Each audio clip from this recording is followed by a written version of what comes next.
Silat Torola mula saya pelajari pada tahun 1978 di sebuah perkampungan bernama Parawah di dalam mungkin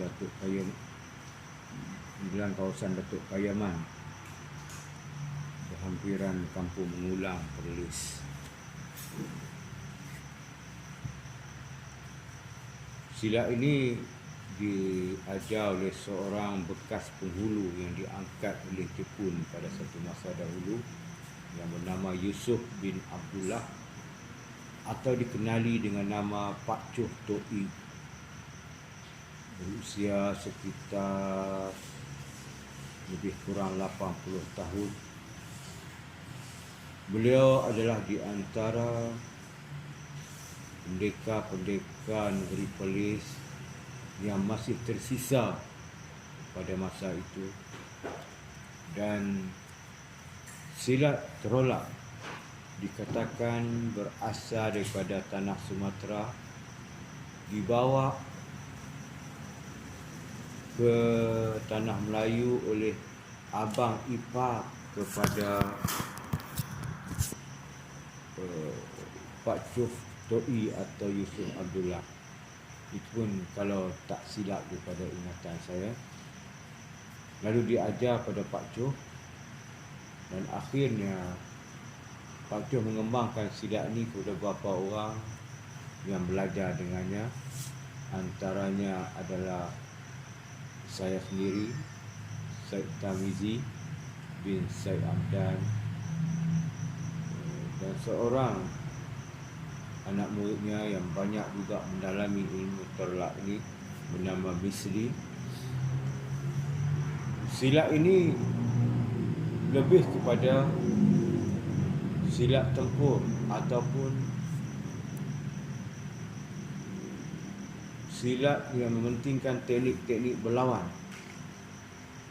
Dan kalau kita pelajari, tidak ada banyak tarik ataupun jurus-jurus yang bersifat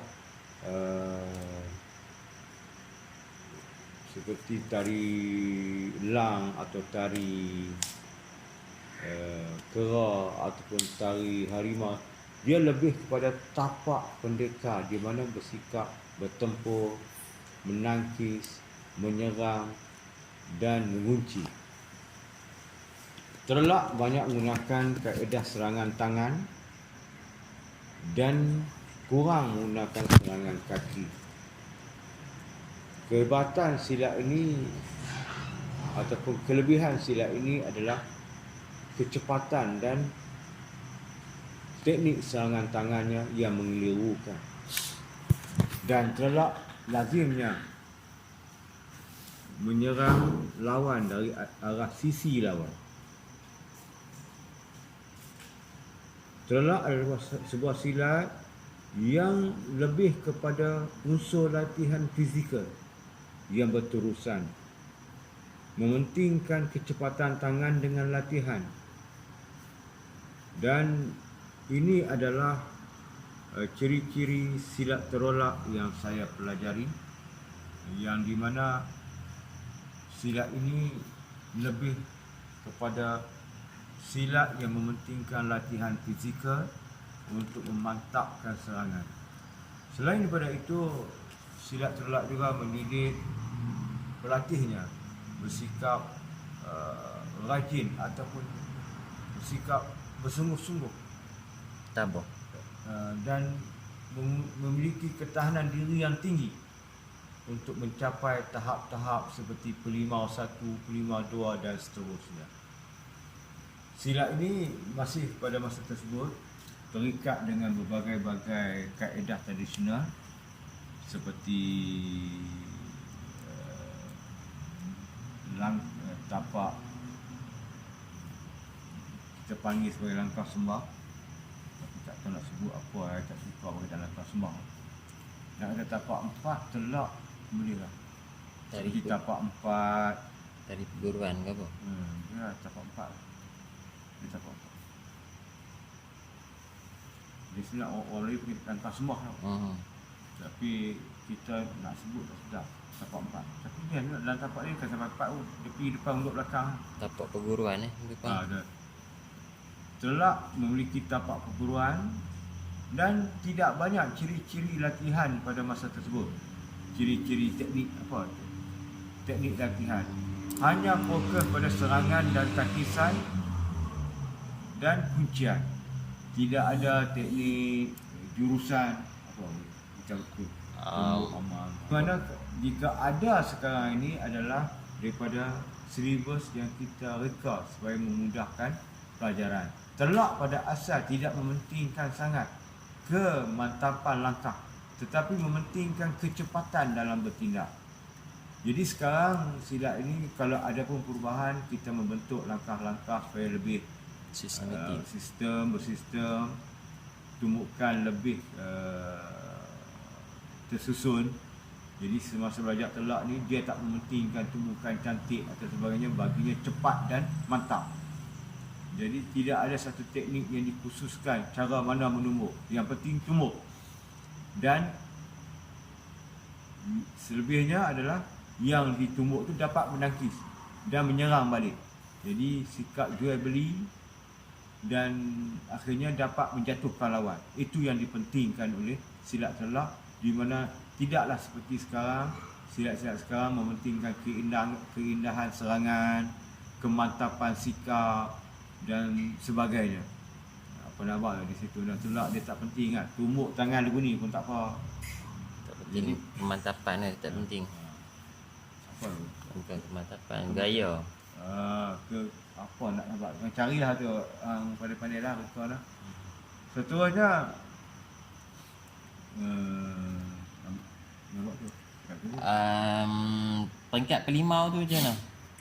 Ada berapa peringkat ke atau apa? Pelimau adalah selepas menghabiskan sesi pertama buah telak,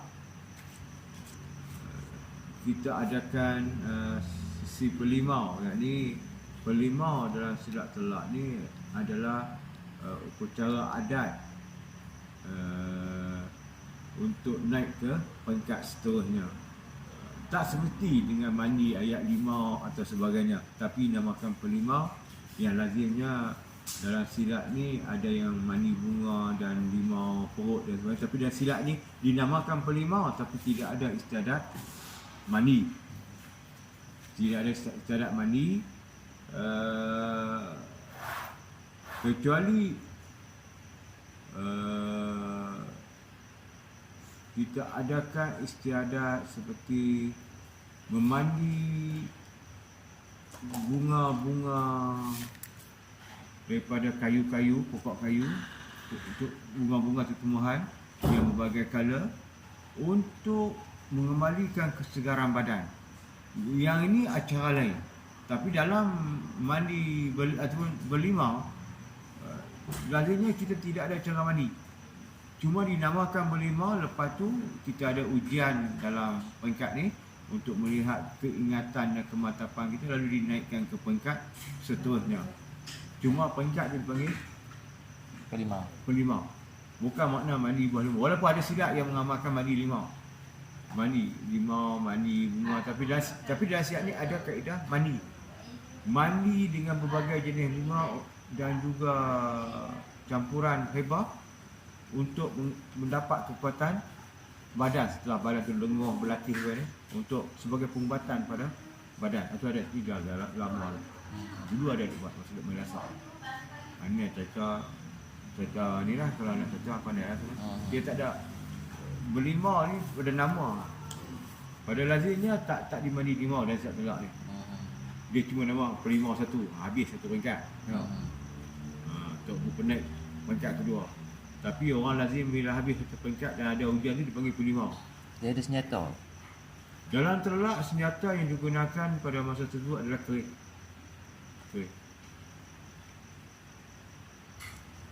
Telak menggunakan senjata keris. Kita mula mengajar. Ya, mula mengajar.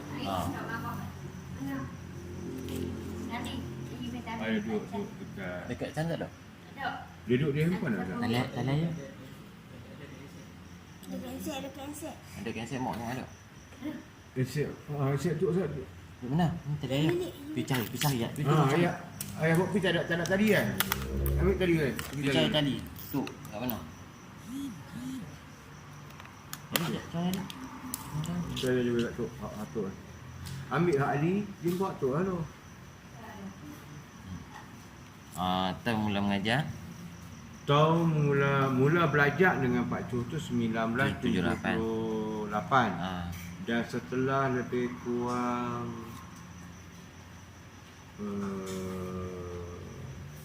dalam tingkatan 3 kalau tak silap macam tahun 1979.